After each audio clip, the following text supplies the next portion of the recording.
அஸ்ஸலாமு அலைக்கும் வரஹ்மத்துல்லாஹி வபரகாத்துஹு. அல்லாஹ்வின் நல்லடியார்களே, ஒவ்வொரு வெள்ளிக்கிழமையிலையும் வெள்ளிக்கிழமையோட சிறப்புகள் என்ன, அன்னைக்கு என்ன செலவாத்துகளை ஒதுக்கொள்ள வேண்டும், என்ன சுன்னத்துகளை கடைபிடிக்க வேண்டும் என்பதை நம்ம ஒவ்வொரு வீடியோலையும் தொடர்ச்சியாக பார்த்துட்டு இருக்கோம். அதன் வரிசையில் நபி ஸல்லல்லாஹு அலைஹி வஸல்லம் சொல்லி தந்த ஒரு சிறந்த சூறாவை தான் நம்ம இதுல பதிவிட்டிருக்கோம். அதுக்கு முன்னாடி இந்த சேனலை சப்ஸ்கிரைப் பண்ணலைன்னா சப்ஸ்கிரைப் பண்ணிக்கோங்க. இந்த வீடியோ பிடிச்சிருந்தனா லைக் பண்ணி நன்மையை நாடி உங்க ஃப்ரெண்ட்ஸ் அண்ட் ஃபேமிலிக்கு ஷேர் பண்ணுங்க. இன்ஷா அல்லாஹ். அல்லாஹ் வெள்ளிக்கிழமை பல சிறப்புகளையும் நன்மைகளையும் வைத்திருக்க எல்லாருமே அறிந்ததுதான். அல்லாஹ் வெள்ளிக்கிழமையில் ஜும்மா என்னும் தொழுகையை நிலைநிறுத்தி வெள்ளிக்கிழமை சிறந்த நாளாக அறிவித்திருக்கிறான். இஸ்லாமும் நமக்கு அதை தான் உறுதிப்படுத்துகின்றது. நபி ஸல்லல்லாஹு அலைஹி வஸல்லம் சொல்லியிருக்காங்க, வெள்ளிக்கிழமை அன்று சூரா கௌஃபை ஓதிக்கொள்ளுங்கள். அத்தியாயம் 18, மக்காவில் அருளப்பட்டது. வசனங்கள் 110. யார் ஒருவர் வெள்ளிக்கிழமை அன்று சூரா கௌஃபை ஓதி வருகிறாரோ அவருக்கு ஒரு ஜும்மாவில் இருந்து அடுத்த ஜும்மாவில் இடையில் அல்லாஹ் ஒளியை தருகிறான். அப்ப அல்லாஹ் ஒளியை தருகிறான் என்றால் அந்த சூறாவுக்கு அல்லாஹ் எவ்வளவு மகத்துவத்தை வைத்திருப்பார் என்பதை நம்ம கொஞ்சம் விளங்கி கொள்ள வேண்டும்.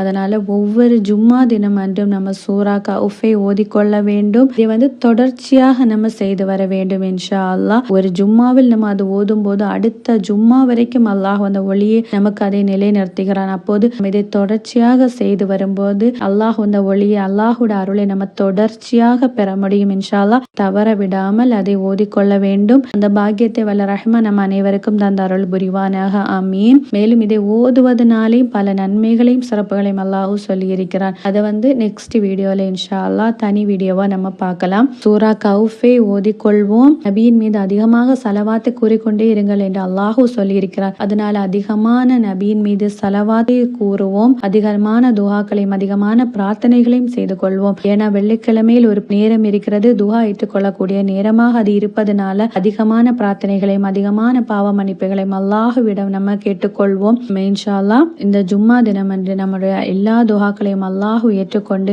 நம்மளோட அனைத்து தேவைகளையும் அல்லாஹ் நிறைவேற்றி வைப்பானாக, ஆமீன். மேலும் கேட்டதின்படி அமல்கள் செய்யும் பாக்கியத்தையும் அல்ல ரஹ்மான் நம்ம அனைவருக்கும் தந்த அருள் புரிவானாக, ஆமீன். அடுத்த திக்ருமா நெக்ஸ்ட் வீடியோல சந்திக்கலாம் இன்ஷா அல்லாஹ். அஸ்ஸலாமு அலைக்கும் வரஹ்மத்துல்லாஹி வபரகாத்துஹு.